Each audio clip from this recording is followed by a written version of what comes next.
నేను నా జీవితంలో రుచి ఎరిగిన గొప్ప ఆధ్యాత్మిక విషయాలలో ఒక విషయం ఏమిటంటే, మనము ఆరాధిస్తున్న దేవుడు స్వస్థపరిచే దేవుడు. మళ్ళీ చెప్తున్నాను, మనము ఆరాధిస్తున్న దేవుడు స్వస్థపరిచే దేవుడు, స్వస్థపరచగల దేవుడు. ఈ విషయాన్ని నేను రుచి ఎరిగాను. ఎలా అంటే, ప్రభువు మార్గంలోనికి రాకముందు నేను మాయరోగం చేత పట్టి పీడింపబడ్డాను. మాయరోగం అంటే తిట్టనుకోకండి, అది కూడా ఒక రోగం. ఉదాహరణకు, కొంతమందికి బాగా నీరసం వచ్చి కూలబడిపోయి దేకేస్తూ పాకిస్తూ ఉంటారు లేవలేక. అయ్యయ్యో వీడికి ఏదో తేడా చేసేసిందిరా అని హాస్పిటల్కి తీసుకుపోతాం. అక్కడ డాక్టర్లు టెస్టులన్నీ చేసి చూసి, అబ్బే వీడికి ఏమీ లేదండి, బాగానే ఉన్నాడు, తీసుకుపోండి అంటారు. ఇంటికి తీసుకొచ్చేస్తాం. ఇంటికి తీసుకొచ్చాక యథాప్రకారంగా మరలా నీరసం వచ్చి కూలబడిపోతూ ఉంటాడు. అయ్యయ్యో వీడికి ఏదో తేడా చేసేసిందిరా అని ఇంకొక హాస్పిటల్కి తీసుకెళ్ళిపోతాం. అక్కడ కూడా వైద్యులు పరీక్షలన్నీ చేసి చూసి, అబ్బే వీడికి ఏమీ లేదండి, అంతా బాగానే ఉన్నాడు, తీసుకుపోండి అంటారు. మళ్ళా ఇంటికి తీసుకొచ్చేస్తాం. ఇంటికి తీసుకొచ్చాక వీడు ఎప్పట్లాగానే నీరసం వచ్చి కూలబడి దేకేస్తూ పాకిస్తూ ఉంటాడు. అసలు వాడికి ఏం జబ్బో ఏమి రోగమో అటు డాక్టర్లకి అర్థం కావట్లేదు, ఇటింటి వాళ్ళకి అర్థం కావట్లేదు. ఎవరికి అర్థం కాని రోగం ఇదే మాయరోగం. ఇలాంటి మాయరోగాలు దురాత్మల వలన సంభవిస్తాయి. చెప్పండి, వీటి వలన? దురాత్మల వలన సంభవిస్తాయి.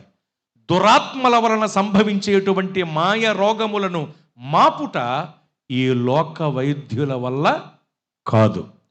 దురాత్మల వలన సంభవించేటువంటి మాయ రోగములను మాపే శక్తి ఈ లోక వైద్యుల దగ్గర లేదు.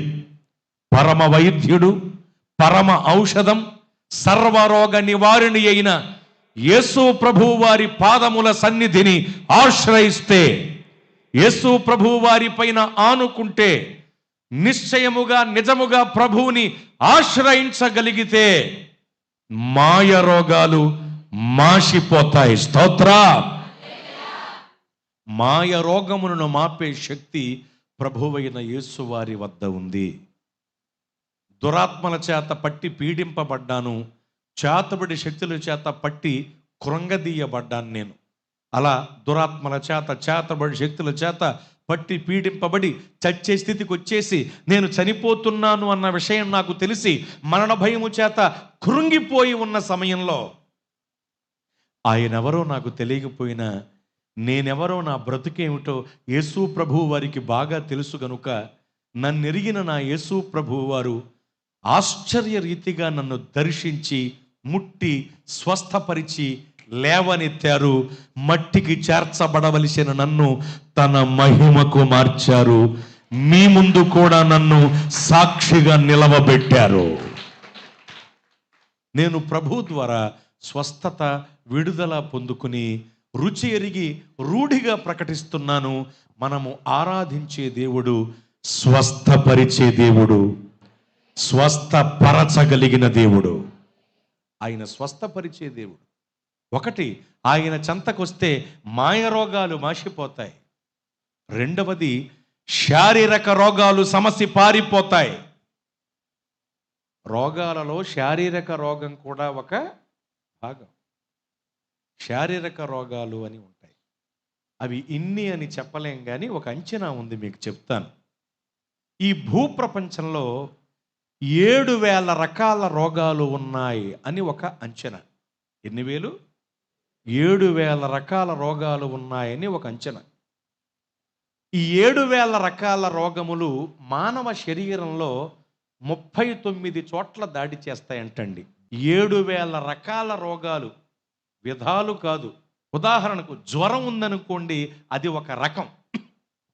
అందులో పలు విధములైన జ్వరములు ఉన్నాయి కదా.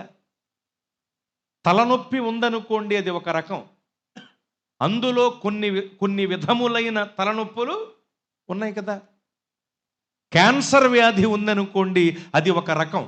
అందులో కొన్ని విధములైన క్యాన్సర్స్ ఉన్నాయి కదా. ఈ విధములన్నిటినీ కలిపి లెక్కగడితే ప్రతి రకమైన రోగానికి సంబంధించిన విధములన్నీ కలిపి లెక్కగడితే రోగాల సంఖ్య లక్షల్లోకి వెళ్ళిపోద్ది.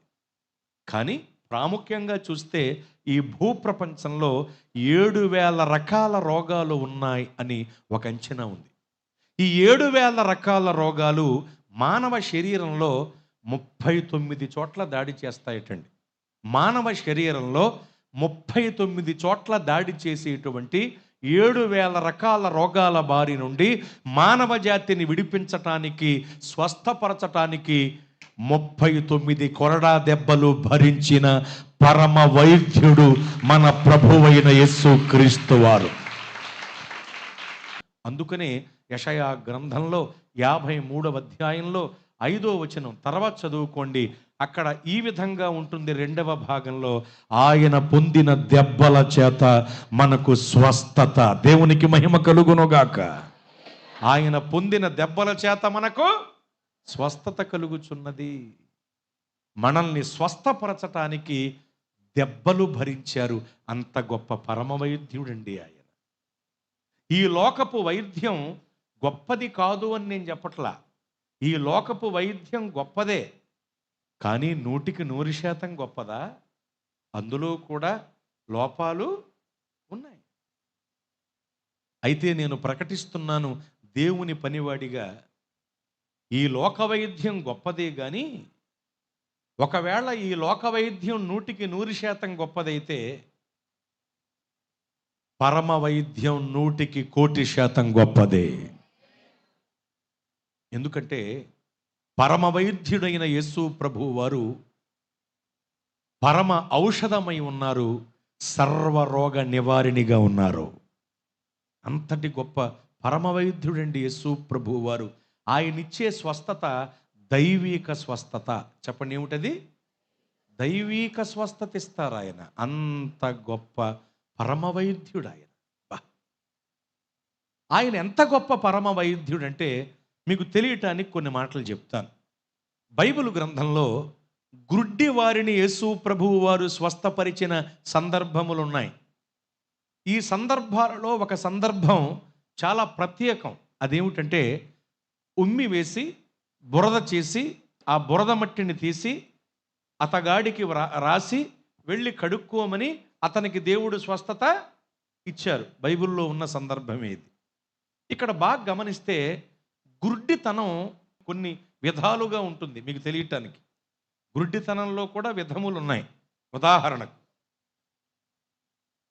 100% గుడ్డితనం కలిగిన వాళ్ళు ఉన్నారు. అలాగే 75% గుడ్డితనం కలిగిన వాళ్ళు ఉన్నారు. 50% గుడ్డితనం కలిగిన వాళ్ళు ఉన్నారు. 25% గుడ్డితనం కలిగిన వాళ్ళు ఉన్నారు. బాగా వినండి.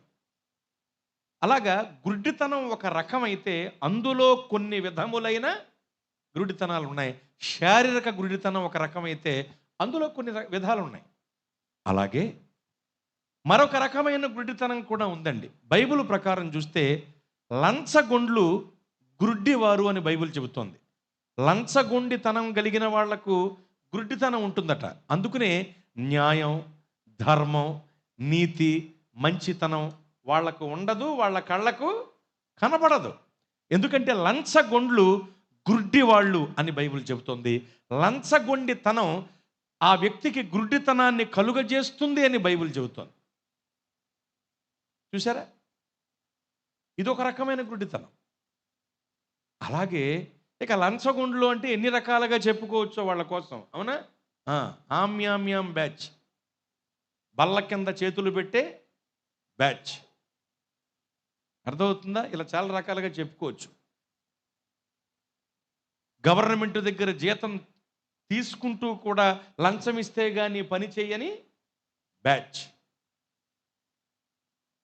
శవాల మీద మరమరాలు ఎరుగు తినే బ్యాచ్. శవయాత్రలో చల్లే చిల్లరని కూడా ఎత్తుకుపోయే బ్యాచ్. ఇలా ఎన్ని రకాలుగా చెప్పుకోవచ్చు అలాంటి వాళ్ళ కోసం. లంచగొండ్లు, గుడ్డి వాళ్ళు, అశుద్ధం మీద ఉన్న పైసాను కూడా నాలుగుతో తీసుకు తినేసే రకం వ్యాధిగ్రస్తపు మంద లంచగొండ్లు. ఈ లంచగొండ్లు వల్ల ఏమండి, నిజంగా స్థలాలు కలిగిన యజమానులు కూడా తమ స్థలాలను కోల్పోతున్నారు, వ్యాపారాలు కోల్పోతున్నారు, జీవితాలు కోల్పోతున్నారు. లంచగొండ్లు గుడ్డి వాళ్ళు. వాళ్ళకి న్యాయం, ధర్మం, నీతి ఉండదు. వాళ్ళ కళ్ళకు న్యాయం, నీతి, ధర్మం కనపడవు. లంచగొండ్లు అదొక వ్యభిచారంతో సమానం. లంచగొండితనం అదొక గుడ్డితనం. అలాగే మరొక గుడ్డితనం ఉంది. గర్వం కలిగిన వాళ్ళు కూడా గుడ్డి వాళ్ళే. బాగా వినాలి మీరు. నా వెనక జనం ఉంది, నాకు బలం ఉంది, గొప్ప కులం ఉంది, నాకు ధనం ఉంది, గొప్ప పదం ఉంది, నాకు గెజిటెడ్ ర్యాంక్ ఉంది, నేను సంతకం చేసే ఇంకు గ్రీన్ ఇంకు అని గర్విస్తారు కొంతమంది. నీ వెనక జనమున్నా, నీకు బలమున్నా, నీకు కులమున్నా, నీకు ధనమున్నా, నీవు గొప్ప గొప్ప పదవులు వెలగబెడుతున్నా, నీవు గెజిటెడ్ ర్యాంకులో ఉన్నా, నీవు సంతకం చేసే ఇంకు గ్రీన్ ఇంక్ అయినా, నీకు రెడ్ ఇంకు పడకుండా ఉండాలంటే ముందు గర్వించటం మానేయాలి. నాశనమునకు ముందు గర్వము నడుచును. కొంతమంది కన్ను మిన్ను కానకుండా గర్వం అనే కావరంతో కొట్టుమిట్టాడుతూ ఉంటారు. గర్వాంధులు. చెప్పండి, ఎవరు? గర్వాంధులు. గర్వాంధులు అనే మాటలో అంధులు అనే శబ్దం ఉంది. అంధులు అంటే అర్థం ఏమిటి? గుడ్డోళ్ళు. గర్వాంధులు కూడా గుడ్డోళ్లే. కన్ను మిన్ను కానకుండా కావరంతో తిరుగుతూ ఉంటారు కొంతమంది. జాగ్రత్త. గర్వించిన బబులోను మహాసామ్రాజ్యాధినేత అయిన నెబుకద్నెజరును గద్దెదించి గడ్డి మేయించిన దేవుడు మన దేవుడు. స్థిరపడిన తరువాత గర్వించిన ఉజ్జియ అనేటువంటి వ్యక్తికి, ఆ రాజుకి కుష్ఠమును కలుగజేసి నష్టం వచ్చేలా చేసి నశింపజేసిన దేవుడైన, గర్విష్ఠుల యొక్క గర్వము అణిచే దేవుడైన. ఎప్పుడు గర్వించకూడదు, ఎప్పుడు గర్వించకూడదు. ఎందుకు గర్వించాలి? నీకు ఆరోగ్యం ఇచ్చింది ఎవరు? దేవుడు. ఆయుష్ ఇచ్చింది ఎవరు? దేవుడు. అభిషేకం ఇచ్చింది ఎవరు? దేవుడు. ఆశీర్వాదం ఇచ్చింది ఎవరు? దేవుడు. ఐశ్వర్యం ఇచ్చేది ఎవరు? దేవుడు. జ్ఞానం ఇచ్చింది ఎవరు? దేవుడు. జ్ఞాపశక్తి ఇచ్చింది ఎవరు? దేవుడు. ఎదగటానికి మంచి మంచి అవకాశాలు ఇచ్చినది ఎవరు? దేవుడు. అపోస్తలుల కార్యముల గ్రంథం 17వ అధ్యాయం 25వ వచనం తర్వాత చదువుకోండి. ఆ వచనం ప్రకారం జీవము, ఊపిరి సమస్తమునిస్తున్నది ఎవరు? దేవుడు. 1000 కొండల మీద పశువులు ఎవరివి? దేవునివి. భూమి యుద్ధాన సంపూర్ణత ఎవరివి? దేవునివి. మనమెవరం? 100వ కీర్తన ప్రకారం ఆయన వారము, ఆయన ప్రజలము. మరి మనదంటూ ఏముందో చెప్పండి ఒకసారి నాకు. నేను కిరాణా పట్టిలాగా ఎంత చెప్పాను కదా, మనదంటూ ఏముందో చెప్పండి. నాదంటూ లోకాన ఏది లేదయ్యా, ఒకవేళ ఉందంటే నీవిచ్చినదే ప్రభువా. నాదంటూ లోకాన ఏది లేదయ్యా, ఒకవేళ ఉందంటే నీవిచ్చినదే ప్రభువా. నీదే నీదే బ్రతుకంతా నీదే, నీదే నీదే బ్రతుకంతా నీదే. హల్లెలూయా. మనదంటూ ఏమీ లేదండి. ఇదంతా తెలియక నేనంటే ఏంటనుకున్నారు? కొండ, మట్టి, గడ్డ, రాయి, రెప్ప, ఎలుక, ఏనుగు, ఒంటె, కుందేలు, సింహం, పులి, గుర్రం అని రకరకాల మాటలతో గొప్పగా గప్పాలు కొట్టుకుంటూ లెవలేస్తూ ఉంటావు. నాకు వాళ్ళు తెలుసు, వీళ్ళు తెలుసు, నా వెనక వాళ్ళు ఉన్నారు, వీళ్ళు ఉన్నారు, నేను నక్కా సుబ్బారావు గారి తాలూకా, బొక్క అప్పారావు గారి తాలూకా, పిల్లి పాపారావు తాలూకా, పంది ప్రసాద్ తాలూకా అంటావు. బైబిల్ చెబుతోంది అసలు నువ్వు నీ తాలూకా కాదు, నేను నా తాలూకా కాదు. మనం ఆయన వారం, ఆయన ప్రజలం. ఆయన పెట్టిన భిక్ష ఈ బ్రతుకు. నువ్వెందుకు గర్విస్తావు? గర్వించే వాళ్ళందరూ గర్వాంధులు. గర్వాంధులు అనే మాటలో అంధులు అనే శబ్దం ఉంది. అంధులు అంటే గుడ్డివారు. అదొక రకం గుడ్డితనం. నువ్వెంతటి వాడివైనా, ఎంతటి దానివైనా, నీ లెవెల్ అంతా చెప్పులు విడిచిపెట్టే దగ్గర విడిచిపెట్టి దేవుని సన్నిధిలోనికి మర్యాదగా రావాలి. డొక్కులు ఎక్స్ట్రాలు చేయకూడదు దేవుని సన్నిధిలో అని సవినయంగా తెలియజేస్తున్నాను. దేవునికి స్తోత్రం. చాలా జాగ్రత్తగా ఉండాలి దేవుని సన్నిధిలో. మనం గర్వించకూడదు. గర్వించే వాళ్ళు కూడా ఏమవుతారు చెప్పండి? ఏమనబడతారు? గుడ్డోళ్ళు. గర్వాంధులు ఎవరు? గుడ్డోళ్ళు. లంచగొండలు ఎవరు? గుడ్డోళ్ళు. ఇక్కడ ఇంకొక రకం కూడా మీకు చెప్పాలి. ఆత్మీయ గుడ్డితనం అని ఒకటి ఉంటుంది, మనోనేత్రాల గుడ్డితనం అని ఒకటి ఉంటుందండి. నిజమండి. ఈ లోక దేవత వారి మనోనేత్రములకు గుడ్డితనం కలుగు చేసిందట, అవిశ్వాసులైన వారి మనోనేత్రాలకి. అందుకనే వాళ్ళు కొంతమంది బైబిల్ని చింపేస్తారు, కొంతమంది క్రీస్తుకు విరోధంగా మాట్లాడతారు, కొంతమంది క్రైస్తవానికి విరోధంగా అడ్డుపడుతూ ఉంటారు. ఎందుకంటే అపవాదిగాడు వాళ్ళ మనోనేత్రములకు గుడ్డితనం కలిగజేసాడు. అదొక రకమైన గుడ్డితనం. అలాగే ఆత్మీయ గుడ్డితనం అని ఒకటి ఉంటుందండి జీవితంలో. ఆత్మీయ గుడ్డితనం కూడా ఉంటుంది. ఎలా ఉంటుందంటే, అమ్మా బాబు, దేవుని సన్నిధిలో నిజముగా దేవుడు ఉన్నారు, సంఘము మధ్య మన మధ్య దేవుడు ఉన్నారు, నిశ్చయముగా దేవుడి స్థలమందు ఉన్నారు, పరిశుద్ధాత్ముడు మన మధ్యన ఉన్నారు, పరిశుద్ధాత్ముడు వాక్యమై ఉన్న దేవుడు సంఘము కూడుకున్న ఈ ప్రదేశంలో ఉన్నారు, నిశ్చయముగా ఉన్నారు అని బైబిల్ను బట్టి రూఢిగా ఉన్న సత్యాన్ని దైవజనుడు చెప్తుంటే కొంతమంది ఏరి ఎక్కడ కనపడరే, నీకెందుకు కనపడతారా గెహజీగా, నీకు కనపడరు. ఎందులో ఉన్నావు నువ్వు? గుడ్డితనంలో ఉన్నావురా శవపేటుకు మొహమా గెహజీగా. ఎలీషా గారి చుట్టూ ఉన్న సైన్యం గెహజీగాడి కనబడిందండి? కనబడలా. కన్నులు తెరవబడ్డాకే కనబడింది. అలాగే దేవుని సన్నిధిలో సంఘం మధ్యన ఉన్న దేవుడు కూడా నీ కళ్ళకు కనబడతల్లా. ఎందుకు? నీ కన్నులు ఇంకా తెరవబడలా, గుడ్డితనంలో ఉన్నావు. అదొక రకమైన గుడ్డితనం. అలాగే నీటి ఓట ఆల్రెడీ ఉంది, అప్పటికే నీటి ఓట ఉంది, కానీ హాగరకు నీటి ఓట కనబడలా. కళ్ళు మూసుకుపోయి ఉన్నాయి. ఆ పిల్లవాడి మొరను దేవుడు ఆలకించి హాగరు కన్నులు తెరవగా ఆమెకు నీటి ఓట కనబడింది. అంటే అర్థం ఏమిటి? అప్పటికే నీటి ఓట ఉంది, కానీ ఆ నీటి ఓటను చూచే కన్నులు ఈవిడికి లేవు. కళ్ళు ఎలా ఉన్నాయి? మూసుకుపోయి ఉన్నాయి.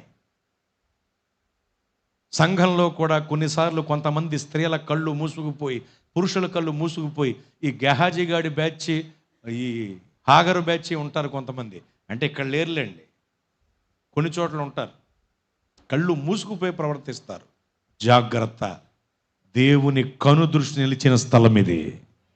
సంఘం మధ్య మన మధ్య దేవుడు నిశ్చయముగా ఉన్నారు. మరి దేవుణ్ణి చూచే కన్నులు కలిగి ఉన్నావా నువ్వు? దేవుని ప్రసన్నతను, స్పర్శను రుచి చూచే ఆత్మీయ నేత్రాలు ఉన్నాయా నీకు?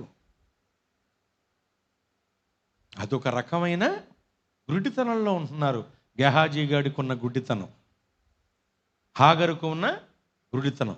వాళ్ళ కన్నులు తెరవబడినట్లు అందరి కన్నులు తెరవబడునుగాక.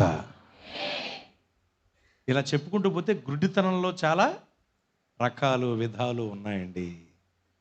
అలాగే ఉమ్మి వేసి బురద చేసి బురద మట్టిని తీసి రాసిన సందర్భంలో ఉన్న గుడ్డివాడు చూపులేని గుడ్డోడు కాదు. ఇంతకీ బాగా వినండి, అతడు చూపులేని గుడ్డివాడు కాదు, అసలు వాడికి కనుగుడ్లే లేవు.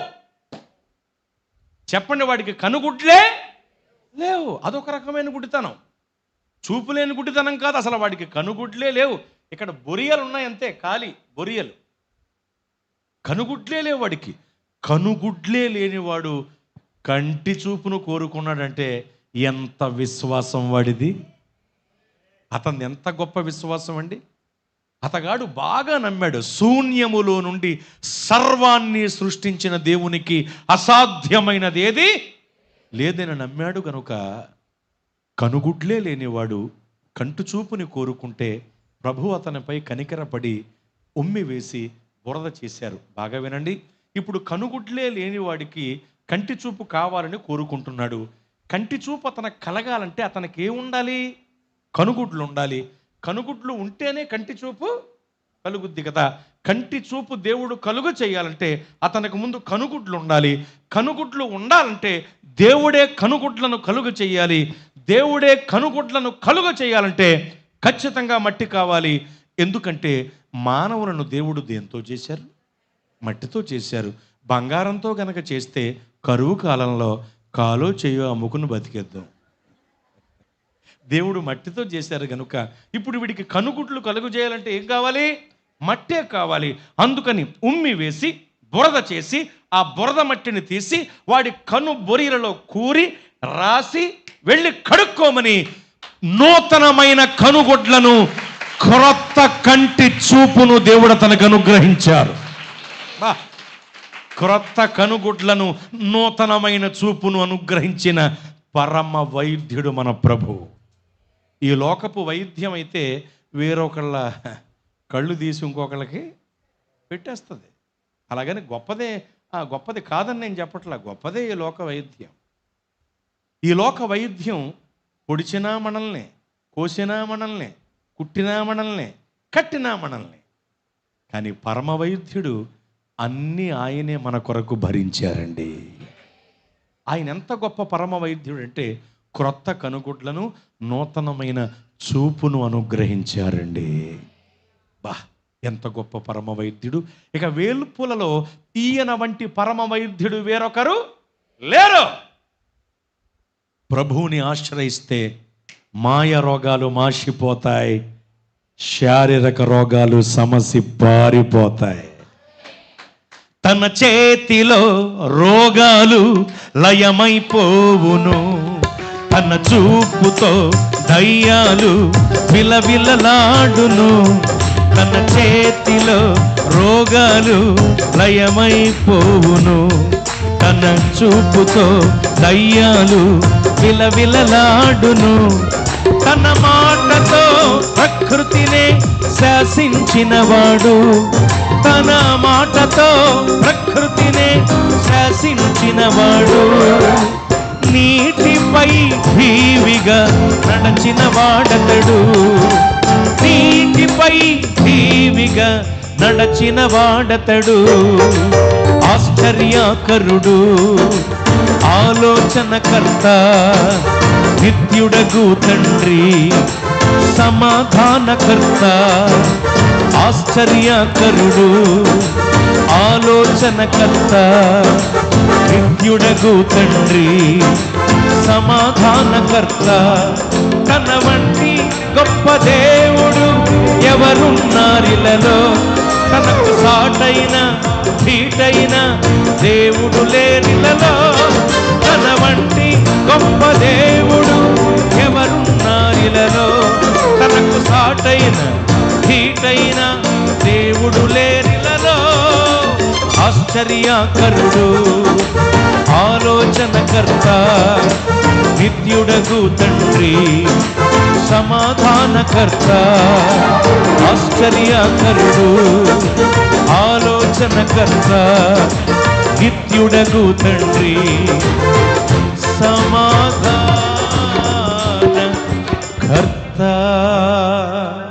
హల్లెలూయా. ఆయన చెంతకొస్తే మాయ రోగాలు మాసిపోతాయి, శారీరక రోగాలు సమసి పారిపోతాయి.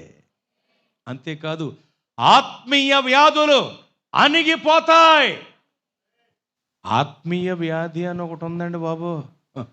దీనికి లక్షణాలు కూడా ఉన్నాయి. అలగటం, సనగటం, గొనగటం, తిరుగుబాటు చేయటం. వ్యాధిగ్రస్త మంద. ఇప్పుడు చిన్న మంద భయపడకు అన్నారు ప్రభు. మంద అంటే సంఘం, సంఘాన్ని మంద అన్నారు. చిన్న మందగా ఉండవలసిన సంఘం కొన్ని చోట్ల మాయమందగా ఉంటుంది, వ్యాధిగ్రస్త మందగా ఉంటుందండి. ఏమిటా వ్యాధి? ఆత్మీయ వ్యాధి. ఈ ఆత్మీయ వ్యాధికి ఉన్న లక్షణాలు ఏమిటి? అలగటం, సనగటం, గొనగటం, తిరుగుబాటు చేయటం. ఈ వ్యాధి ఉండటం వల్లే ఇశ్రాయేలీయులు అరణ్య యాత్రలో పండుటాకుల వలె రాలిపోయారు. దేవుడు అన్నీ ఇస్తుంటేనండి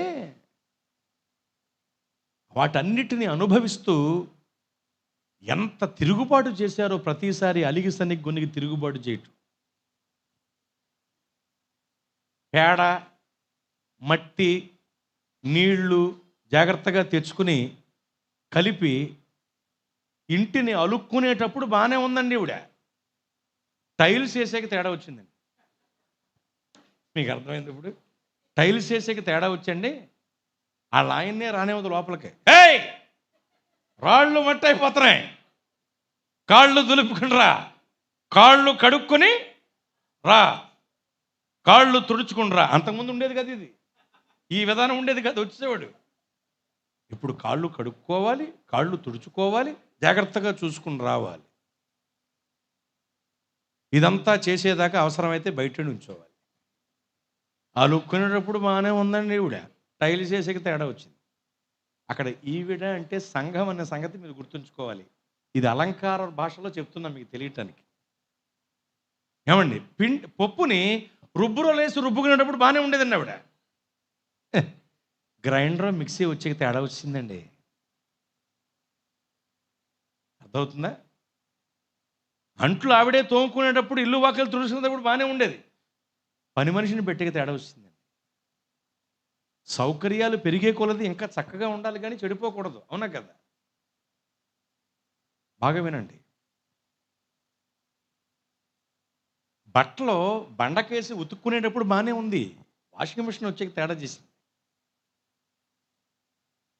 అలాగే దేవుడు కూడా కావలసినవన్నీ అవిర్చి పెడుతుంటే, భర్త ఎలాగైతే భార్యకన్నీ అవిర్చి పెడుతుంటే, కొంతమంది, అందరూ కదలండి, కొంతమంది ఎలాగైతే ఇబ్బందికరంగా ఉంటున్నారో, సంఘం కూడా దేవుడు అన్నీ ఇస్తుంటే, భర్త అయిన దేవుడు యెషయా గ్రంథం 54వ అధ్యాయం 5వ వచనం ప్రకారం, తర్వాత చదువుకోండి, ఇప్పుడు కాదు. సృష్టికర్త సర్వమానవాళ్ళని శాశ్వతంగా భరించే భర్త అయిన ఆయన అన్నీ ఇస్తుంటే సంఘం గయ్యాళిగా ఉంటుంది, సంఘం గుడ్రాలుగా ఉంటుంది. ఎంత తప్పండి ఇది? బాగా వినాలి ఈ మాటలు మీరు. అందుకనే ఆయన కూడా గయ్యాళి భార్యతో ఎంటనుండుట కంటే మిద్దె మీద ఒక మూలన ఉండటం మేలని రాట్ల లేట్ అయిపోతుంది. ఎందుకంటే వధువు చక్కగా ఉంటే ఆయన ఎప్పుడో వచ్చేవాడు. ఆయన రాకడ ఆలస్యం అవటం కారణం ఎవరో? మనమే. నువ్వు గయ్యాళిగా ఉంటావంటే సంఘమా? తప్పు కదా. ఏమీ లేనప్పుడు బాగానే భక్తి చేశావు, అన్ని దేవుడు ఇస్తుంటే ఏమైపోతుంది నీ భక్తి? గయ్యాళిగా ఎందుకు ఉంటున్నావు సంఘమా? ఆయన కూడా చూస్తున్నాడు, అమ్మో ఎంత గయ్యాళితనమా, వెళ్ళకూడదు కిందకి అంటూ గయ్యాళి భార్యతో ఏంటనుడు మిద్ది మీద ఒక మూలన అక్కడ ఉన్నాడు ఆయన. మనలో తప్పు ఉంది, మనం చేయవలసిన భక్తి సరిగా చేయట్లా. అంటే ఉదాహరణకు ఈ భాష వాడాను, దయచేసి గుర్తుంచుకోండి. అలాగే సంఘం గుడ్రాలుగా ఉంటుంది. సంఘం అభివృద్ధి చెందాలి, గొర్రెల్ని కనాలి అన్నట్లుగా సంఘమే సభ్యులు అధికమయ్యేలాగా మీ వంతుగా మీరు ప్రయాస పడాలి, పరిశ్రమ చెయ్యాలి, పాటు పడాలి. ఏం చేస్తున్నావు నువ్వు? డ్యూటీకి వచ్చినట్టు వచ్చి హాజరేయించుకుని వెళ్ళిపోతావా? ఐరేస్ కూడా పెడతాం, మిషన్ వేసి వెళ్ళిపోలేతే. ఏలుముద్ర లాంటి ఏమైనా పెట్టినా ఏర్పాటు చేయమంటున్నా అయ్యగారిని. మరి ఏలుముద్ర వేసి కళ్ళేలా చేపట్టి వెళ్ళిపోండి. అది మంద గొడ్రాలుగా ఉండొచ్చా సంఘం? సంఘం గొడ్రాలుగా ఉండకూడదు. బాగా వినండి. ప్రభువా, నా సంఘం అభివృద్ధి చెందట్లేదు, ఎందుకంటే గొడ్రాలు సంఘంగా ఉంది నా సంఘం. నా సంఘం సంతానం కలిగిన సంఘంగా మారాలి, ఒక వంశంలాగా సంఘం వృద్ధి నొందాలి, ఒక్క గొప్ప జనాంగంగా సంఘం వృద్ధి నొందాలి. అయ్యా,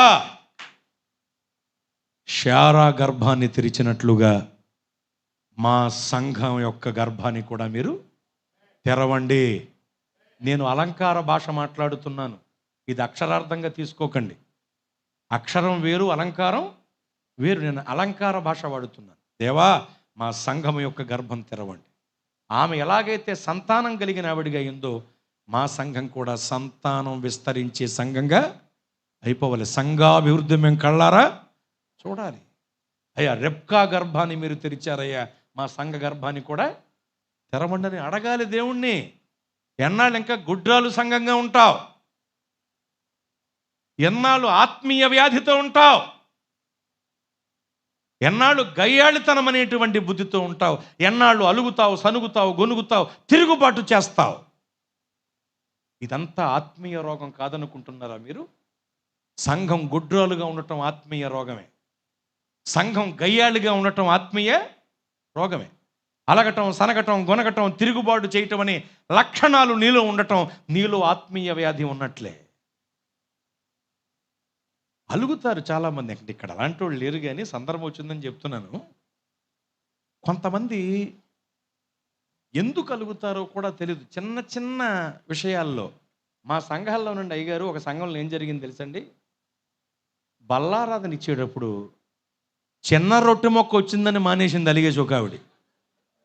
నిజంగా జరిగింది తమ్ముడు. అయ్యగారు చిన్న రొట్టె మొక్క చిన్నది వచ్చిందని మానేసిందండి. నేనేమో ఆ తల్లి ఎందుకు రావట్లేదురా బాబు, ఆరాధీయండి అన్నాను. వచ్చి చెప్పారు, అయ్యగారు బల్లారాధన ఇచ్చేటప్పుడు మీరు చిన్న రొట్టె మొక్క ఎత్తున్నారంట, అందుకనే ఆవిడ రావటం మానేసింది అన్నారు. అప్పుడు అన్నాను, ఓ ప్రత్యేకంగా రొట్టె కాల్చి పెట్టేద్దాం రమ్మనండి రా బాబా. బల్లారాధన అంటే ఇంతంతే ఇస్తాం, బొగ్గలాడించకుండా బొక్కటానికి ఇంతంత పెడతామా? కొన్ని బైబిళ్ళు మానేసి కంచాలు గలాసులు తెచ్చుకోండి మరి అని అనాలని ఉంటుంది, కానీ అనలేం, బాధపడతారు కదా. చిన్న రొట్టె మొక్క వస్తుందని మానేస్తావా? ఎంత తప్పమ్మది. కొంతమంది వాళ్ళు మా వంక అదోలా చూస్తున్నారండి అంటారు. అసలు నువ్వు వాళ్ళ ఎంక ఎందుకు చూసావు? అసలు నువ్వు వాళ్ళ ఎంక చూడకపోతే వాళ్ళని ఎంక చూసిన సంగతి కూడా నీకు తెలియదు కదా. పైగా వాళ్ళంక ఎందుకు చూసావు? విశ్వాసమును కర్తయ్య దాన్ని కొనసాగించేవాడునైనా యేసు వైపు చూడాలి. దిక్కులు చూస్తే గొప్పులు తగిలేస్తాయి. సన్నిధికి వచ్చే దిక్కులు చూడటానికి ఆళ్ళంక ఏళ్ళంక చూడటానిక అని గద్దించామనుకోండి, మనిషికి వచ్చినట్టు వచ్చేది కోపం. మళ్ళీ ఎంత దారుణం అండి. పలానా వాళ్ళు మాకు వందనాలు చెప్పట్లేదండి, సంఘానికి వస్తున్నా. అసలు నీకు ఎందుకు వందనాలు చెప్పాలరా? ఎబోలా వ్యాధికి ఏమన్నా మందు కనిపెట్టావా? కరోనా వ్యాక్సిన్ని ముందు కనుగొన్నది నువ్వేనా? నీ వల్ల ఏంట్రా ఉపయోగం అని కూడా అడగాలంటుంది, కానీ అడగలేం, బాధపడతారు కదా. వందనాలు చెప్పట్లేదండి మాకంటారు. వాళ్ళు వందనాలు చెప్తారని వస్తున్నావా సన్నిధికి? వాళ్ళతో వందనాలు చెప్పించుకోవటానికి వస్తున్నావా అమ్మా? భక్తి చేయటానికి వస్తున్నావా? ఆలోచన చెయ్యాలి అందరం, అవునా కదండి? ప్రతి చిన్నదానికి కూడా. అరే ప్రేమ విందులో భోజనం దగ్గర అలుగుతారు కొంతమంది.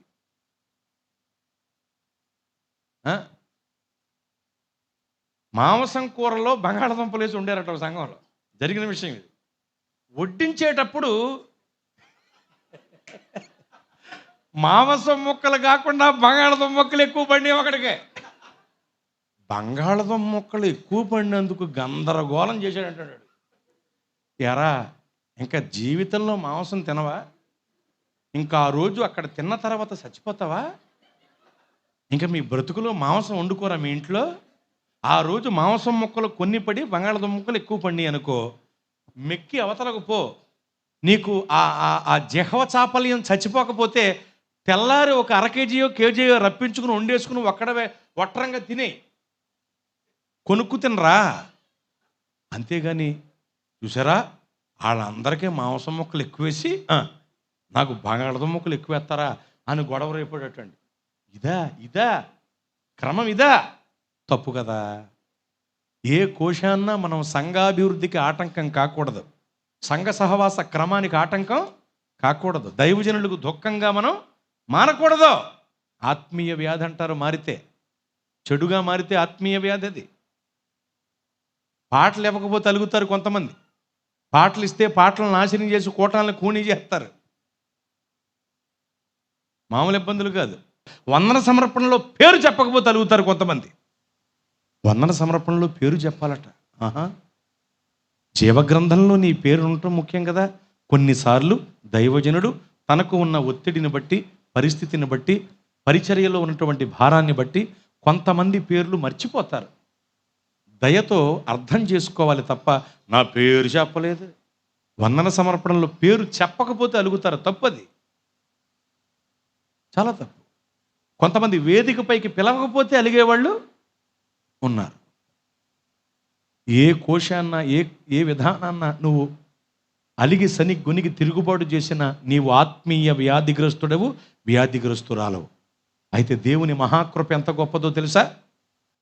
శరీర రోగమైనా అది ఆత్మీయ వ్యాధి అయినా, శరీర రోగమైనా అది ఆత్మీయ వ్యాధి అయినా, యేసు గాయముల్ స్వస్థపరచును, యేసు గాయముల్ స్వస్థపరచును, రక్తమే రక్షణనిచ్చును, రక్తమే రక్షణనిచ్చును. హోసన్నా జయమే, హోసన్నా జయమే, హోసన్నా జయమనదే, హోసన్నా జయమనరే. యేసురాజు రాజుల రాజై త్వరగా వచ్చుచుండే. హల్లెలూయా. యేసు ప్రభు వారి చెంతకు వస్తే, ఆయనను ఆశ్రయిస్తే మాయ రోగాలు మాసిపోతాయి, శారీరక రోగాలు సమసి పారిపోతాయి, ఆత్మీయ వ్యాధులు అణిగిపోతాయి. వీటికి మించిన బహు భయంకరమైన రోగం ఒకటి ఉందండి, పాపము అనే రోగం. యెషయా గ్రంథం 1వ అధ్యాయం ప్రకారం పుట్టింది మొదలుకుని మనిషిని పట్టేసి నడినెత్తి నుండి అరికాళ్ల వరకు స్వస్థత కొంచెమైనను లేకుండా చేసేసి, ఒళ్ళంతా కుళ్ళు అనే పొళ్ల చేత నింపేసి, పిండబడని, తైలము రాయబడని, మెత్తన చేయబడని, కట్టబడని గాయాల చేత మానవ బ్రతుకుని బహుఘోరమైన స్థితికి దిగజార్చి నరకానికి చేర్చేటువంటి రోగం పాపము అనే రోగం. పాపము అనే రోగం. ఈ పాపపు రోగానికి మందు కూడా ప్రభువైన యేసువారు మాత్రమే. పరమ వైద్యుడైన, పరమ ఔషధమైన, సర్వరోగ నివారిణి ఆయన. ఆనాటి కాలంలో గొప్ప వైద్యుడిగా పేరునికగాంచిన వైద్యుడు డాక్టర్ లూకా గారు. లూకా గారు గ్రీకు జాతీయుడు, అన్య విధానంలో పెరిగినవాడు. అలాంటి వ్యక్తి యేసు ప్రభు వారిని నమ్ముకుని ప్రభు మార్గంలోనికి వచ్చి పౌలు గారికి అనుచరుడుగా ఉండి, సహకారిగా ఉండి, సువార్తను అపోస్తల కార్యముల గ్రంథాన్ని రాసి అద్భుతమైనటువంటి పరిచర్య చేశాడండి దైవజనుడిగా. మీకు తెలియాల్సిన మాట ఏమిటంటే, యేసు ప్రభు వారు శిలువపై మరణించినప్పుడు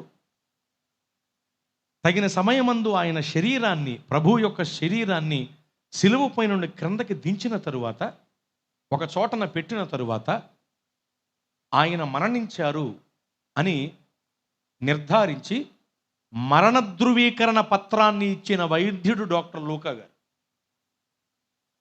మరణ ధృవీకరణ పత్రాన్ని ఆర్ఎంపీ ఇస్తాడా? మరణ ధృవీకరణ పత్రాన్ని ఇచ్చాడంటే చాలా గొప్ప డాక్టర్ అతను. ఆ స్థాయికి చెందిన డాక్టర్ అతడు ప్రభువుని నమ్ముకున్నాడు. ఆ తర్వాత కాలంలో ఎలా అంటే అతను గ్రహించాడు, నేను వైద్యుణ్ణి, యేసయ్య పరమ వైద్యుడు, నేను కొన్ని రోగాలకే వైద్యం చేయగలను, ఆయన సర్వరోగ నివారిణి, ఆయన పరమ వైద్యుడు అన్న సంగతి లూకా గారు గ్రహించారు. స్తోత్రం. ఈ లోకపు వైద్యం ఎలా ఉంది ఈ రోజుల్లో? అబద్ధం ముందు వెనకాల మందు, అబద్ధం ముందు వెనకాల మందు అన్నట్టుంది. వెనకటికి ఒక అతను కళ్ళజోడు వేయించుకుందామని కళ్ళ డాక్టర్ గారి దగ్గరికి వెళ్ళాట. కళ్ళ డాక్టర్ గారు వాడిని చూచి భలే దొరికాడరా, దొరక్క గిరాకీ అని వాడికి 3 కళ్ళజోళ్ళు వేశాడట. ఆడు, మహాప్రభో 3 కళ్ళజోళ్ళు నాకెందుకండి, నాకు ఒకటి చాలండి అన్నాడు. లేదు నువ్వు 3 కళ్ళజోళ్ళు వాడాల్సిందే అన్నాడు వైద్యుడు. ఎందుకు, ఎలా వాడాలివి అని ఆ పేషెంట్ అడిగితే, మొట్టమొదటి కళ్ళజోడు దూరంగా ఉన్న వాటిని చూడడానికి, రెండవ కళ్ళజోడు దగ్గరగా ఉన్న వాటిని చూడడానికి. మూడవ కళ్ళజోడు ఈ 2 కళ్ళజోళ్ళు ఎక్కడ పెట్టావో వెతుక్కోవటానికి అని అంటాడు. అంటే ఏదోలాగా వాడి దగ్గర డబ్బులు గుంజేయాలి. అబద్ధం ముందు వెనకాల మందు అన్నట్లే ఉంది ఈ లోకపు వైద్యం చాలా చోట్ల. అలాగని మంచి వైద్యులు లేరని చెప్పట్లా. మంచి వైద్యులు కూడా చాలామంది ఉన్నారు. లూకా గారు లాంటి మంచి వైద్యులు ఉన్నారు. కానీ పరమ వైద్యుడు ఒక్కరే ఉన్నారు. ఆయన గిలాదు గుగ్గిలం స్వస్థపరచగల దేవుడు, స్వస్థపరిచే దేవుడు, గాయాలు కట్టి స్వస్థపరిచే దేవుడు, బ్రతుకుని కట్టి నిలబెట్టి స్వస్థపరిచే దేవుడు. ఆయన స్వస్థపరిచే దేవుడు. ఈ విషయాన్ని లూకా గారు రుచి ఎరిగారు కాబట్టే వైద్యుడైన లూకా గారు పరమ వైద్యుడైన ప్రభువుని నమ్ముకున్నాడు. అప్పుడు వెంటనే ఏం జరిగిందో తెలుసా? లూకా అనే పేరుకు అర్థం కాంతివంతము. అతని పేరులో కాంతి ఉండేది కానీ నిజంగా అతని బ్రతుకులో కాంతి ఉండేది కాదు.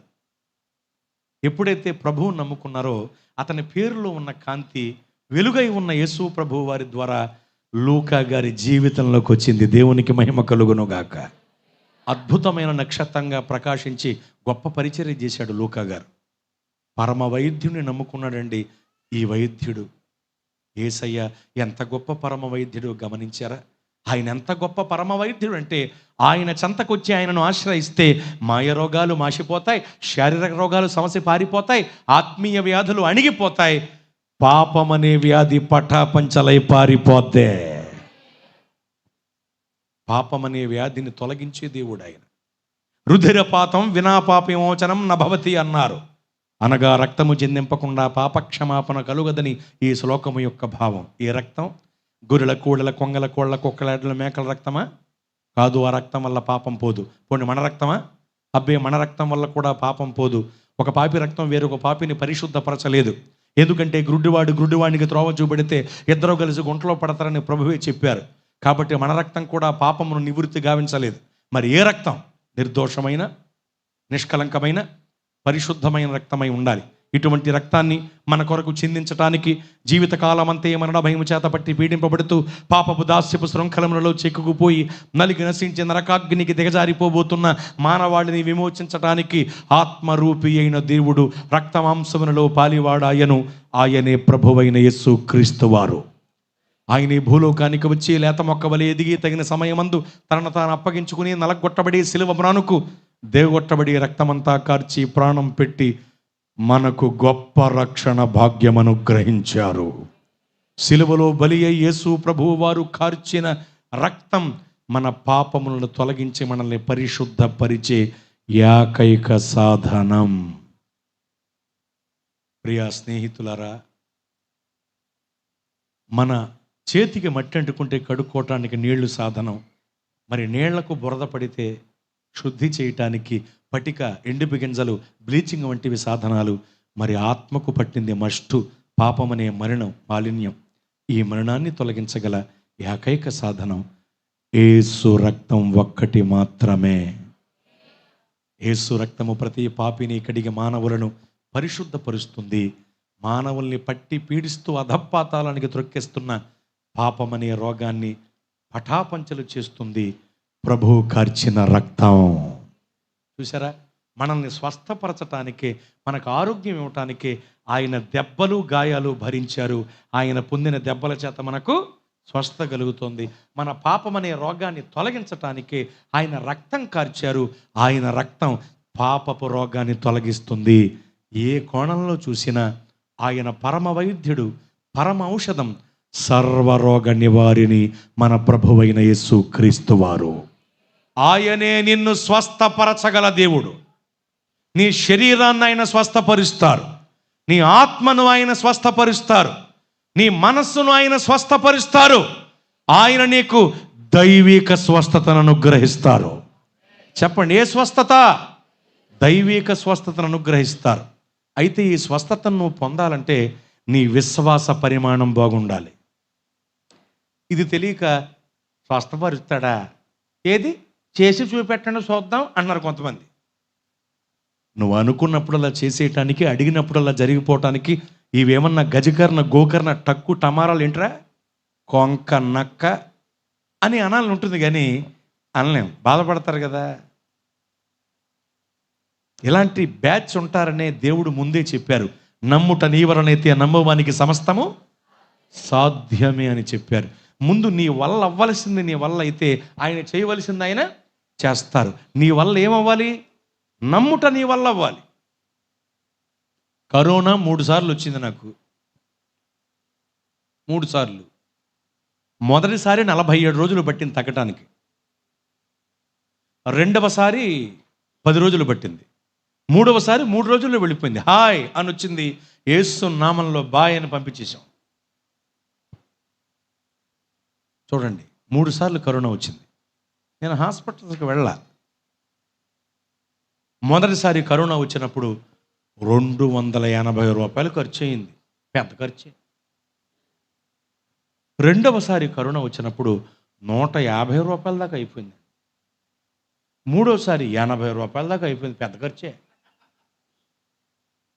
ఎంత స్వల్పమైన ఖర్చుతో ఏదో కొద్దిగా జండు బాము, ఆ ఇన్హేలరో, ఇలాంటివి చిన్న చిన్నవి అంతే. వీటి వల్ల ప్రాణం దక్కిందంటే అది సాధ్యమా మానవుల వల్ల? నేను నా విశ్వాస పరిమాణాన్ని పెంచుకున్నాను. నా భార్యకు కుమార్తెకు చెప్పాను, దయచేసి నా దగ్గర రాకండి. మరి నాకెందుకు కరోనా వచ్చిందని కొంతమంది డౌట్ పడతారు. ఎందుకు వచ్చిందంటే, నేను కరోనా టైంలో చారిటీ చేశాను. ఇప్పటికే చేస్తూ ఉంటాను చారిటీ, ధర్మకార్యాలు చేస్తూ ఉంటాను. అప్పుడు కూడా ధర్మకార్యాలు చేయటానికి తిరిగాను. ప్రతి చోటకి నేనే కారు డ్రైవ్ చేసుకుంటూ వెళ్ళి కొంతమందికి డబ్బులు, కొంతమందికి నిత్యావసర వస్తువులు, కొంతమందికి ఈ మాస్కులని, శానిటైజర్ బాటిల్స్ అని ఇలాంటివన్నీ పంచడం వల్ల నాకు ఎఫెక్ట్ అయిందనమాట. అర్థమవుతుందండి? అలా నేను ధర్మకార్యాలు చేశాను కాబట్టి స్వల్ప ఖర్చుతోనే ఈ అభాగ్యుణ్ణి దేవుడు బ్రతికించారండి. నేను నమ్ముతాను, దేవుడు నాకు చెప్పిన మాట, నాతో ఇంకా దేవునికి పనుంది కాబట్టి నన్ను దేవుడు బ్రతికించారు. దేవునికి స్తోత్రం. చూసారు ఎంత ఆశ్చర్యకరంగా ప్రభు బ్రతికించారు. అయితే ఆయన నన్ను బ్రతికించడానికి గల కారణం ఏంటంటే, నేను నా విశ్వాస పరిమాణాన్ని పెంచుకున్నాను. నాకు చుట్టిళ్ళు ఉండేది. అప్పుడు చుట్టిళ్ళు అంటే బుక్స్ అయి పెట్టుకోవటానికి, మోకరిల్లి ప్రార్థన చేసుకోవటానికి, నేను వాక్యాలు నేర్చుకుని దేవుని వద్ద నుండి ప్రార్థనలో కనిపెట్టి విషయాలు నేర్చుకుని, ఒక పాయింట్ ఏదైనా దేవుడు ఇస్తే దాని మీద కూర్చుని కొన్ని విషయాలు రాసుకోవటానికి నాకు ఒక చిన్న చుట్టిళ్ళు ఉండేదండి, ప్రార్థనా గది. అందులోనే ఉన్నాను, వాక్య ధ్యానంలో ఉన్నాను, ప్రార్థనలో ఉన్నాను. నేను మెల్లిమెల్లిగా నా విశ్వాస పరిమాణాన్ని పెంచుకుంటూ పోయాను. దేవుడు ఆరోగ్యంతో నింపుకుంటూ పోయారు. నేను అదే చెప్తున్నా, విశ్వాస పరిమాణాన్ని పెంచుకోవాలి. మీకు తెలుసా, దేవుని మీద ఆధారపడి దైవిక స్వస్థత పొందుకుంటూ 127 సంవత్సరాలు బ్రతికారు మొంగమూరి దేవదాసయ్య గారు, కేవలం దైవిక స్వస్థత మీద ఆధారపడి. దేవుడు నేటికి సమర్థుడు. ఆయన చెయ్యి కొరచ కాలేదు, ఆయన చెవులు మందం కాలేదు, ఆయన శక్తి తగ్గిపోలేదు. నిన్న నేడు నిరంతరం ఏకరీతిగా ఉన్నారు ఆయన. కానీ లోపం ఎవరిలో ఉంది? నీలోనే. నీ విశ్వాస పరిమాణాన్ని పెంచుకుంటే దేవుడు నింపుకుంటూ పోతాడు ఆరోగ్యంతో, నింపుకుంటూ పోతారు ఆశీర్వాదంతో, నింపుకుంటూ పోతారు ఐశ్వర్యంతో, నింపుకుంటూ పోతారు కృపతో, నింపుకుంటూ పోతారు ఆత్మ వరాలతో, ఫలాలతో. నీ విశ్వాస పరిమాణాన్ని పెంచుకోవాలి. ఇప్పుడు లీటర్ వాటర్ బాటిల్ ఖాళీ తెచ్చి అక్కడ పెట్టాం అనుకోండి, పెట్టి 5 లీటర్ల వాటర్ టిండి తెచ్చి పోస్తున్నాం. అందులో 5 లీటర్లు కాదు, నువ్వు 100 లీటర్లు పోసిన ఆ బాటిల్లో పట్టేది ఎంత? లీటర్ వాటరే. అదే మనం ఆ బాటిల్ పరిమాణాన్ని పెంచుకుంటూ పోతే నింపబడటం ఎక్కువ అవుతుంది కదా. అచ్చం అలాగే మన విశ్వాస పరిమాణాన్ని పెంచుకుంటూ పోతే దేవుడు నింపుకుంటూ వెళతారు. ఆ బాటిల్ యొక్క పరిమాణాన్ని పెంచుకుంటూ వెళితే నింపబడటం పెరుగుతుంది. మన విశ్వాస పరిమాణాన్ని పెంచుకుంటూ పోతే దేవుడు నింపుకుంటూ వెళతారు. దేవునికి మహిమ కలుగునుగాక. విశ్వాస పరిమాణాన్ని పెంచుకోవాలి. ప్రతిరోజు ప్రార్థన చేయటం ద్వారా, ప్రతిరోజు వాక్యం చదవటం ద్వారా, చదువు రాకపోయినా చదివించుకునైనా వాక్యం వినటం ద్వారా, మానకుండా దేవుని సన్నిధికి రావటం ద్వారా, దైవజనులు చెప్పే ఉపదేశాలు వినటం ద్వారా నీ విశ్వాస పరిమాణాన్ని ఏం చేసుకోవాలి? పెంచుకోవాలి. దేవుడు నింపవలసిన వాటితో నింపేస్తారు. విశేషంగా నీకు దైవిక స్వస్థతతో దేవుడు నింపుతారు. నీ జీవితాన్ని నీకు స్వస్థత అనుగ్రహిస్తారు. ఇక్కడే ఒక మాట, మీ విశ్వాస పరిమాణాన్ని పెంచుకుంటే మీరు ఎక్కడికి పరిగెత్తవలసిన అవసరం లేదు. అమ్మో అక్కడికి వెళ్తే దండేసుకి అందడేస్తున్నారంట, అక్కడికి వెళ్తే చేయించితే ఏదో జరిగిపోతుందంట, అక్కడికి వెళ్తే నూనె వేస్తున్నారంట. ఎక్కడికో పరిగెత్తాల్సిన అవసరం లేదు. నేను ఇందాకే చెప్పాను, నిశ్చయముగా మన మధ్యన దేవుడున్నారు. ఇక్కడ కూడా స్వస్థపరుస్తారు నిన్ను ఆయన. నువ్వు స్వస్థత పొందగలవు ఈ స్థలంలో కూడా. కానీ నీ విశ్వాస పరిమాణం ఎలా ఉందో చూసుకోసారి. ఎక్కడికో పరిగెట్టద్దు. పైగా ఈ మధ్యన వాక్యం దగ్గరికి వచ్చే ప్రజల కంటే కూడా స్వస్థత కోసం పరిగెత్తే వాళ్ళు అధికులైపోయారండి. అధికులైపోబట్టి ఏం జరుగుతుందో తెలుసా? పడేసే పరిచర్య ఎక్కువైపోయింది కదా. ఏం పరిచర్య అది? ఇప్పుడు నిజానికి మీకు మాట చెప్తాను, నేను విమర్శించట్లా, వివరణ చెబుతున్నా. పడేసే పరిచర్యలో 4 రకాలు ఉంటాయి ముఖ్యంగా. ఈ 4 రకాలు మీరు తెలుసుకుని తీరాలి. 1, పడిపోవటానికి కొంతమంది వెళ్తారు, అలా వాళ్ళు సెట్ చేయబడతారు, వాళ్ళకింత జీతం అని ఉంటుంది. మీకెలా తెలుసు? మీరు ఎవరన్నా సెట్ చేసుకున్నారని చూడకండి. అలాంటి వాటికి నేను దూరం. నేను ఎప్పుడు అలా చేయను, ఎప్పటికీ చేయను. కానీ ఆ విషయం బయటికి ఎలా వచ్చిందంటే, ఒక పట్టణంలో జరిగిన విషయం ఏంటంటే, పడిపోవటానికి మనుషుల్ని సెట్ చేసుకున్నాడు ఒక అతను. దొంగే అనాలి వాళ్ళని. మళ్ళీ ఇది పాస్టర్లని అవన్నీ చెప్పి పాస్టర్ల పరువు తీయకూడదు. ఒక దొంగ, ఈ నీళ్ల బాబా అనుకోండి, నూనె బాబా అనుకోండి, ఏదో ఒకటి అనుకోండి, దొంగ. కొంతమందిని సెటప్ చేసుకున్నాడు వాడు చక్కగా. వాడు భీమ్ బిషా అంటే ఆడేమంటాడో తెలియదు, కానీ ఇలా అనుకుంటే ఇలా నీళ్ళు ఇలా జల్లేసరికి అందరూ ఒకేసారి పడిపోవాలి. ఒక ఆవిడ టైమింగ్ మిస్ అయి పడిపోయింది. అందరితో పాటు అలా పడిపోకుండా అటు ఇటు చూసి పడింది. మొత్తం వీడియో షూట్ అంతా దెబ్బతినేసేసరికండే ఆవిడికి జీతం ఇవ్వకుండా తోలేశారట, పంపించేసరికి ఆవిడ కోపం వచ్చేసి, నాకు డబ్బులు ఇవ్వకుండా పంపిస్తారంటే టైమింగ్లో పడలేదని, నాకేమైనా అలవాటు ఉందా, మీరు ఏదో చెప్తే పడ్డాను కానీ అని చెప్పి మొత్తం అందరికీ చెప్పేసింది. చూసారా, ఇబ్బంది కలిగాక బయట పెట్టింది, లేదా బయట పెట్టింది కదా. ఈవిడ కూడా దొంగే. గేదె చస్తే పాడి బయటెట్టుది అంటారు పెద్దవాళ్ళు. గేదె బతుకున్నంతకాలం 6 లీటర్ ఎత్తుందమ్మా అంటది. గేదె చచ్చిపోయిన తర్వాత 6 లీటర్లు ఇచ్చేదమ్మా, ఆ పూట ఈ పూట కలిపి 6 లీటర్లు ఇచ్చేది. గేదె చచ్చిపోయిందని ఎడుతుంది. గేదె చస్తే పాడి బయటం అంటది. దెబ్బ తగిలితే కానీ ఇవిడికి బుద్ధి రాలా. విషయం బయట పెట్టేసింది. అప్పుడు వచ్చింది బయటికి, ఓహో ఇదే తతంగం అని. పడిపోవటానికి కొంతమంది సెట్ చేయబడతారు, ఇది ఒక రకం. అర్థమైంది. ఇప్పుడు 2వ రకం ఏంటంటే, అయోమయం హడావిడి వడాబజ్జీ బ్యాచ్ ఉంటారు. వీళ్ళు ఏంటంటే ముందే మైండ్లో ఫిక్స్ అయిపోతారు, అక్కడికి వెళ్తే పడిపోవాలన్నమాట, పడిపోకపోతే ఏమీ జరగదన్నమాట, పడిపోవాలి అంటానే వెళ్ళి పడిపోతారు. అడవి గుర్లీళ్ళు, అయోమయం మంద అంటే పిచ్చోళ్ళు. ఒక మాటలో చెప్పాలంటే అమాయకులు, పిచ్చమాయకులు. అక్కడికి వెళ్ళటమే పడిపోవాలన్నమాట, పడిపోకపోతే ఏమీ జరగదన్నమాట. వాళ్ళు అనగానే టచ్ అనగానే పడిపోవాలన్నమాట, అది ఉంటుంది. అమాయకులు కొద్దిగా. 2వ రకం ఇది. 3వది ఏంటో తెలుసా? పడేదాకా ఈడు చేయి తీయడు. బాగా వినండి, 3వ రకం ఇది. చెయ్యి వేసాడంటే పడేదాకా తీయడు. ఇప్పుడు గుంటూరు జిల్లాలో పోషడపు వారిపాలెం అని ఉంటుంది. పోషడపు వారిపాలెం, అక్కడ పరిచయం చేస్తున్నారు యోహాన్ గారిని, మంచి పాస్టర్ గారు. వారి సతీమణి గారు, నేను అక్క అంటాను, ఏదో ఒక కారణం చేత ఆపరేషన్ అయింది ఆవిడికి. ఆపరేషన్ అయితేనండి పుట్టింటికి తీసుకెళ్ళారు విశ్రాంతి తీసుకుంటాకి. ఏమండి, పుట్టింటికి తీసుకెళ్తే అక్కడ కోటాలు జరుగుతున్నాయి పుట్టింటూరులో. నేను పాస్టర్ అమ్మను కదా, ఆపరేషన్ అయింది, నీరసంగా ఉంటే ఉందలే, అనారోగ్యంతో ఉంటే ఉన్నానులే, ప్రభు మీద ఆనుకుని కోటానికి వెళ్ళి కూర్చుంటాను, దేవుడే ఆరోగ్యం ఇస్తాడని ఆవిడ అలా మెల్లిగా నడుచుకుంటా, పక్కనే కదా కోటమని వచ్చి కుర్చీ ఎంచుకుని కూర్చుంది. కోటమంతా అయిపోయిన తర్వాత మెల్లిగా నడుచుకుంటా ప్రార్థన చేయించుకుందామని వెళ్ళింది అయ్యగారి దగ్గరికి. మా నోడు నెత్తి మీద చెయ్యేసి తీయట్లే, తోసేద్దామని చూస్తున్నాడు. పడిపోతే కుట్లు దెబ్బ తినేస్తామని భయం ఇవిడికి. కాబట్టి కాలు ఇలా సపోర్ట్ పెట్టేసింది పడకుండా. వాడు ఎంత తోసినా పడతల్లా. ఈ లోపల పక్కన వాళ్ళు గమనించి పరిగెట్టుకుంటూ వచ్చి బాబా నువ్వు పడేయకండి బాబు, మొన్నే ఆపరేషన్ అయింది, పడితే కుట్లు దెబ్బ తినేస్తాండి బాబు అనేసరికి అప్పుడు ఆమేన్ అని వదిలిపెట్టాడండి. ఇది 3వ రకం. అర్థమవుతుందా? 4వ రకం ఏంటంటే, ఆ వ్యక్తిలో దురాత్మ ఉంటే, ఆ వ్యక్తిలో చీకటి ఉంటే దైవజనుడు ప్రార్థించేటప్పుడు వాళ్ళకు వాళ్ళే పడిపోతారు. ఇది ఎన్నో రకం? 4వ రకం. అంటే పడేసేది ఇంతకీ దైవజనుడు. అక్కడ 4వ రకంలో దైవజనుడు కాదు, పడేసేది ఎవరు? చీకటి పడేస్తుంది, అపవాదిగాడు పడేస్తాడు. మీకు తెలియటానికి, వానిలో ఉన్న దురాత్మ వానిని క్రింద పడవేసి విలవిలలాడించి పారిపోయెను. బైబిల్లో ఉన్నమాటే కదా అది. ఇప్పుడు వాడిని పడేసింది ఎవరు?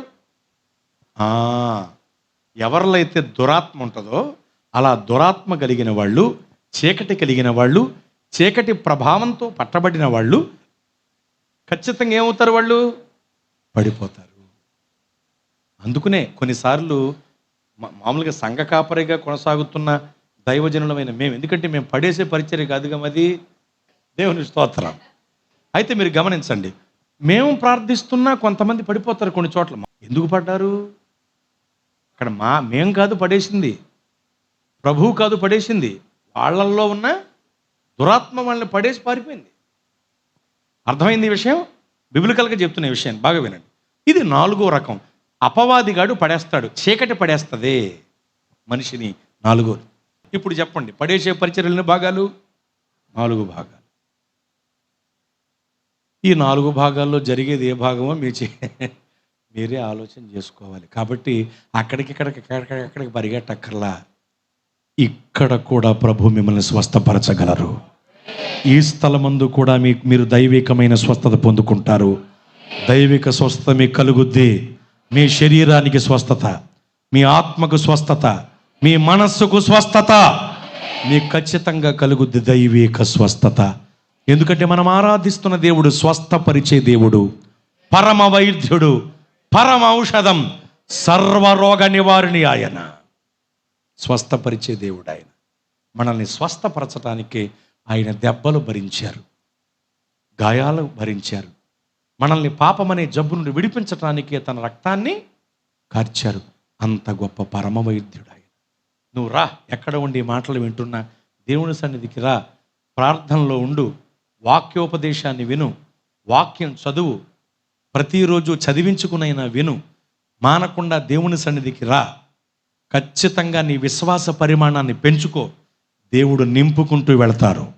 స్వస్థతతో నింపేస్తారు, రక్షణతో నింపేస్తారు, ఆరోగ్యంతో, ఆయుష్తో, అభిషేకంతో, ఆత్మవరాలతో, ఫలాలతో నిన్ను దేవుడు నింపేస్తారు.